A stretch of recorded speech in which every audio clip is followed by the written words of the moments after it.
जिस तरह से फास्ट बॉलिंग की बात की है, जो कभी पाकिस्तान की स्ट्रेंथ होती थी, मगर अब हमने देखा है कि बांग्लादेश के खिलाड़ी 150 की रफ्तार से गेंद करा रहे थे, जबकि हमारे बॉलर्स 130 की रफ्तार पर भी मुश्किल से पहुंच रहे थे अनफॉर्चुनेटली।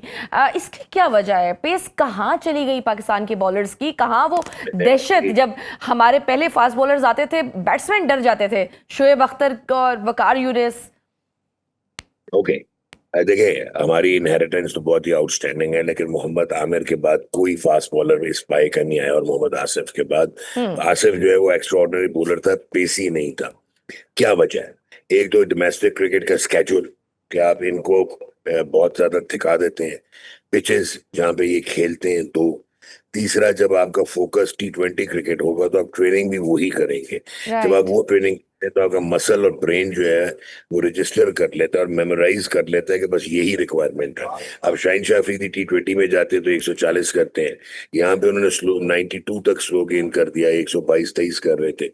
सो एफर्ट नहीं लगा रहे आप, आपका एडवाइस वहां पे नहीं है। अब मुझे बताएं, आपका शाहिन शाह अफरीदी, नसीम शाह, एहसानुल्लाह, शदाब खान, जी। ये वो मैं नाम ले रहा हूँ जो तबाह हुए हैं। और क्लिफ टेकन 7 साल से पाकिस्तान का अब भी फिजियोथेरेपिस्ट है।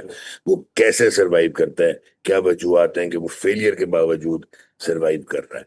और आपका medical panel is more important than your commercial department and your marketing department. Cricket sales itself. लेकिन अब आपको state of the art supra international fitness की तरफ जाना है। अगर जाना है तो उसके लिए वो लोग चाहिए जो काबिल हो। बिल्कुल सही। और सर, अगर हम बैटिंग की बात करें तो पहले टेस्ट में हमने देखा कि हमारे मेन जो बैट्समैन है, टेस्ट प्लेयर है, बाबर आजम को उनको रेस्ट कराया। उसकी क्या वजह थी? हमने इतना इंपॉर्टेंट प्लेयर उनको हमने बाहर रखा। क्या आपके ख्याल में क्या स्ट्रेटेजी हो सकती है? क्या सोच के उन्होंने ये प्लान किया होगा? ना मैं ड्रेसिंग रूम में बैठा हूँ और ना मुझे बैक एंडेड इंट्रीग्स का पता है, लेकिन नजर ये आता है कि अब देखें ना, कितनी अनफॉर्चुनेट चीज है। अब पहले बाबर की जो बात आप कर रही हैं, जिसने वो खेला आके, अब आई डोंट नो वो कौन सी इंजरी थी जो सोते सोते हो गई। वो प्रैक्टिस भी कर रहा था, वो खुद नहीं खेला या उसको मना किया गया कि जूनियर्स को, यंगस्टर्स को चांस मिले, दैट आई डोंट नो। लेकिन that was unfortunate that he was not the part of the first team, first test team. Second test में आपको, जो पहले टेस्ट में 15 इनिंग्स कर दी अब्दुल्ला फजल ने नंबर 3 पे, जी। तो आपने, आपके शान मसूद से रन नहीं हुए थे जो कि ओपनर हैं और एक्सपीरियंस थे, मोर देन 45 टेस्ट मैचेस। हम्म। तो व्हाई नॉट कि वो ओपन करते और उस लड़के को डिस्प्लेस ना करते जिस नंबर पे उसने फॉर्म उसने दिखाई है। तो at the end of the day it seems कि हमारी whims, personal likes and dislikes जो है वो ओवरराइड करती है हमारी सिलेक्शन को। नेपोटिज्म है, बायस है, पर्सनल फेवर्स है, फिर इसका और मतलब है सर, मेरिट फ्रेंचाइज तो फिर ना फ्रेंचाइज हुआ का ना। इम्पैक्ट है, सिलेक्शन, और फ्रेंचाइज का इम्पैक्ट। एग्जैक्टली, सिलेक्शन मेरिट पे फिर ना हुई। सरफराज अहमद की बतौर कोच परफॉर्मेंस की अगर हम बात करें तो उनको जब लाया गया था तो उम्मीद थी कि शायद वो कुछ जबरदस्त करेंगे, क्योंकि अक्सर उनके बारे में कहा जाता है कि सरफराज धोखा नहीं देगा। मगर शुरू में हमने इस देखा कि धोखा मिल गया। इस हार में वो कितने रिस्पॉन्सिबल हैं? इस 2 टेस्ट के बाद तो वो कोच नहीं है, फ्लाइंग कोच नजर आ रहे हैं। बिल्कुल। और जहां तक ताल्लुक है, ही हैज फेल्ड मिजरेबली। हम्म। पहले उनको क्रिकेट के शेल्फ में से निकलना होगा। उस शेल्फ में से जब बाहर आएगा तो उसको 2-3 साल कूलिंग डाउन पीरियड चाहिए, जहां पे वो अपनी अपनी टीम के साथ कोचिंग करे, कम्युनिकेशन देखे। कोचिंग का माइंडसेट और है, प्लेयर का माइंडसेट और है। कोच शायद ग्रीन विकेट पे टॉस जीत के खिला दे, लेकिन एक अगर आप प्लेयर हैं और आप बैट्समैन भी हैं या बैट्समैन विकेट कीपर है, आप नहीं चाहेंगे कि आप पहले खेलें। जी। सो इस तरह की एक मिसाल दी आपको। फिर आपको ये भी समझने की बात होती है कि मैचअप्स कैसे होंगे, कितना हम्म। आपने प्लेयर्स में किया हुआ है, आपको प्लेयर्स, अपने प्लेयर्स की स्ट्रेंथ्स को मैक्सिमाइज कैसे करना है, वीकनेसेस को मार्जिनलाइज कैसे करना है, सिचुएशनल एडेप्टेबिलिटी कैसे करनी है। तो ये तो नहीं हो सकता कि आप एक कपड़े, अपने कपड़े उतारे हैं, दूसरे कपड़े पहने हैं और चल भाई मैं आ गया हूँ head coach. So I think wrong appointment, not the time कि वो पाकिस्तान की टीम के हेड कोच हों।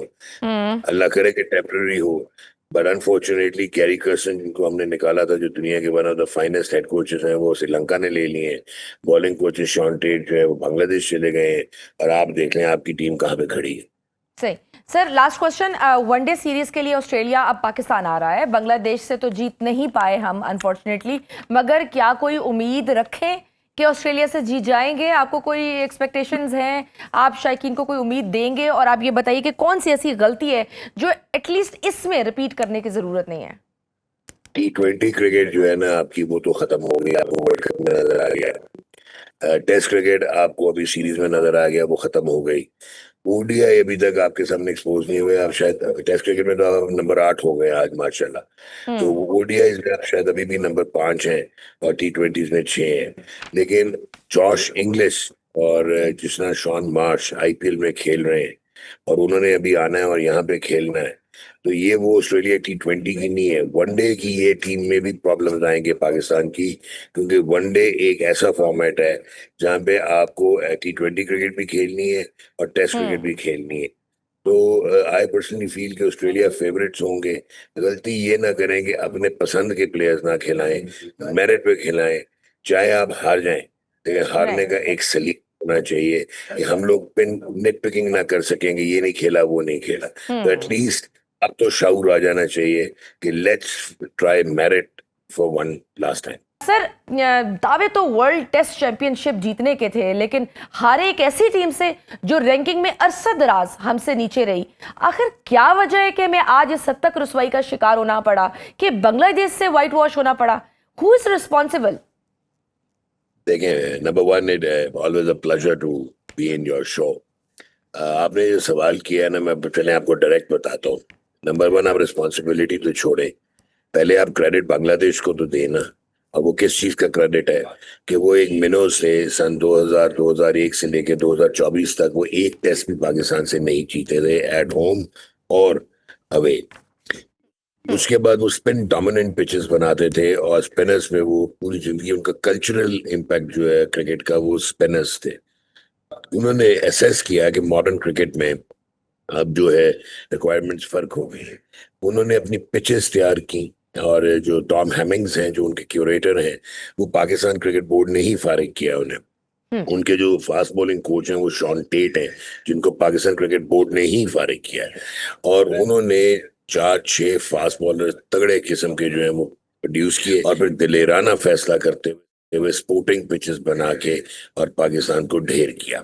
सो ये आप ऐसे कह सकते हैं कि बांग्लादेश ने प्रोग्रेस किया है और पाकिस्तान पूरी तरह रेग्रेस किया है। एक, हम्म।